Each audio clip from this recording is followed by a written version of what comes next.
Improve your English.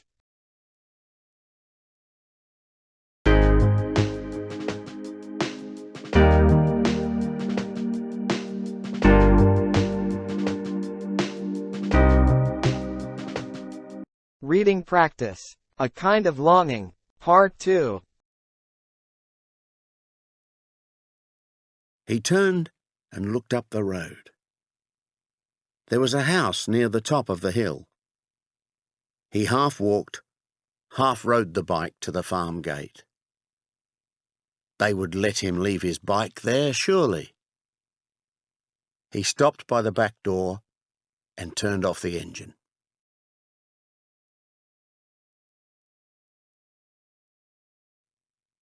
A big man in jeans, with only socks on his feet, came to the door.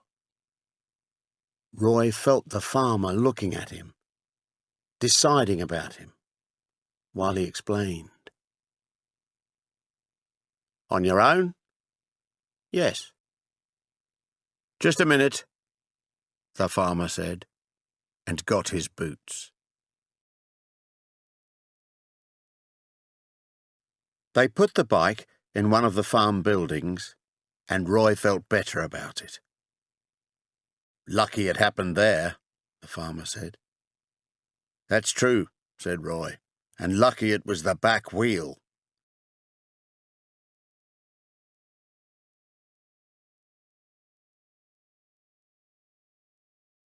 "I used to have one of these things," the farmer said, and he reached over to hold the bike.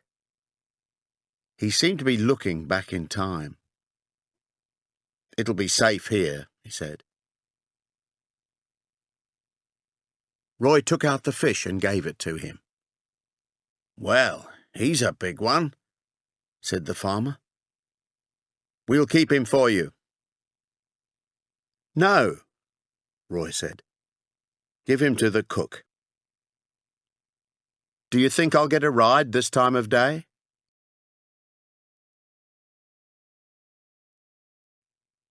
"Easy," the farmer said.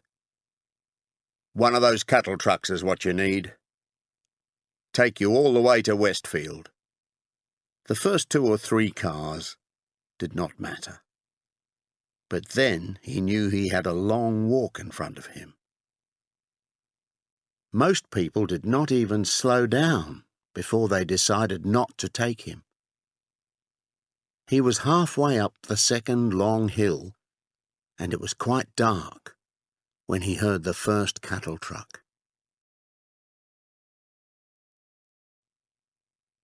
He waited as the big truck came closer.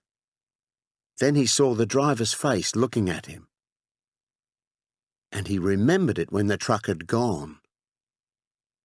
It wasn't unfriendly, he thought. The guy just didn't care. He watched the truck go slowly up the hill.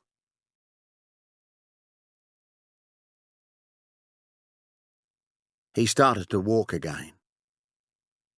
He felt a kind of loneliness walking in the dark. It was the way the truck driver had looked at him. The guy just didn't care. Or maybe he didn't want a stranger with him all that way. Maybe he just didn't want to talk.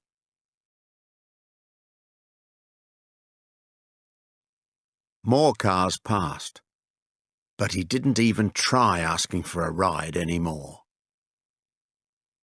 He walked on, not caring, knowing how alone in the world he was.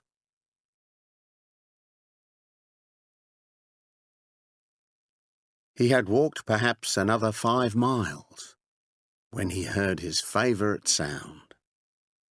A bike came up fast behind him and went round the next corner. Roy heard it slow down, turn, and come back. The rider stopped and waited for Roy.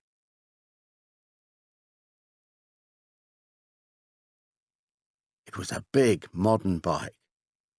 Japanese, he guessed. The rider sat looking back at him, crash helmet shining. Roy was next to the bike before he realised that the rider was a girl. A tall, leggy girl, in jeans and boots. And perhaps there was fair hair under the helmet. Roy stared as they spoke.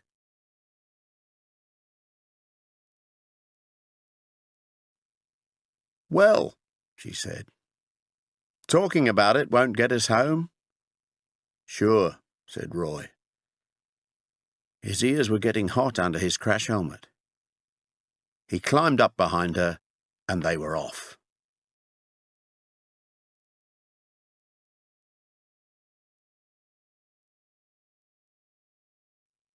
She rode fast from the beginning. This was a real bike and a real rider. Roy felt good about it.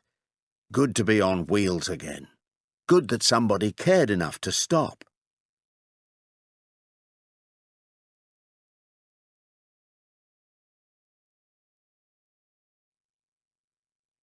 Close to his face, the girl asked, "What kind of bike, mister?"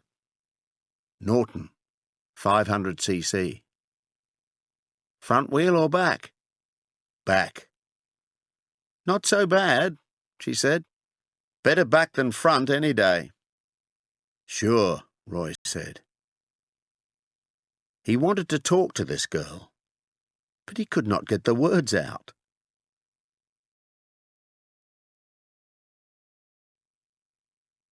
They rode on in silence in the dark.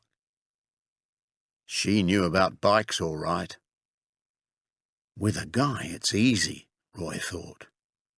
You have a crash, you get a ride, you climb on the bike.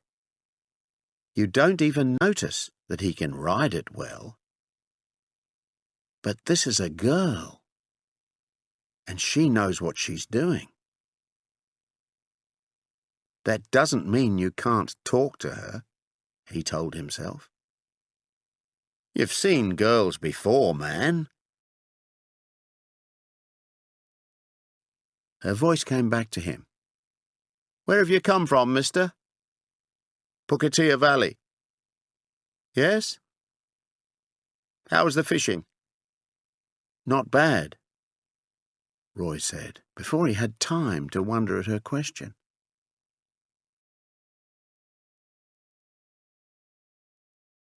"Nice water by the old bridge." "What were they taking?"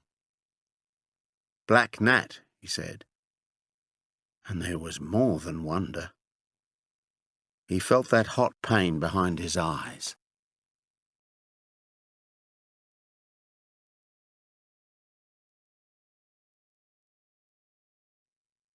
"Wet or dry?" "Wet," said Roy, and his voice shook a little with the wonder of it.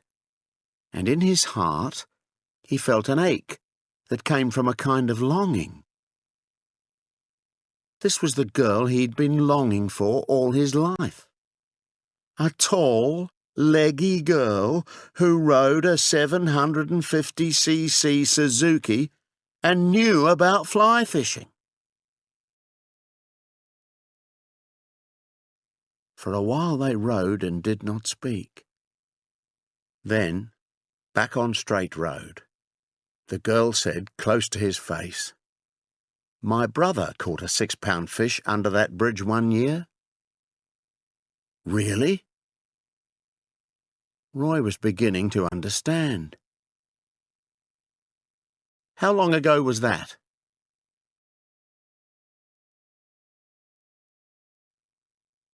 "Maybe 5 years ago. Ross played him for half an hour before he pulled him in." "Sounds like he's a good fisherman, your brother," Roy said. "He was," she said, and that was all. And Roy, guessing what she meant, knew it was not the kind of thing you could shout about above the noise of the wind and the engine.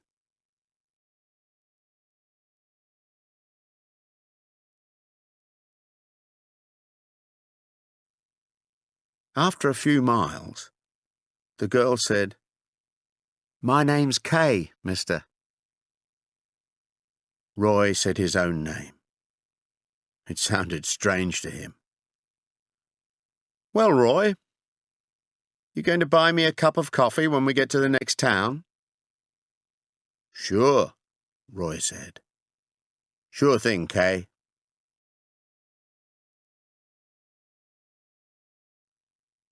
They dropped their speed and rode into the town. It was quiet on a Sunday evening. They found the place they wanted and got off the bike. Her hair was long and fair and blown about by the wind.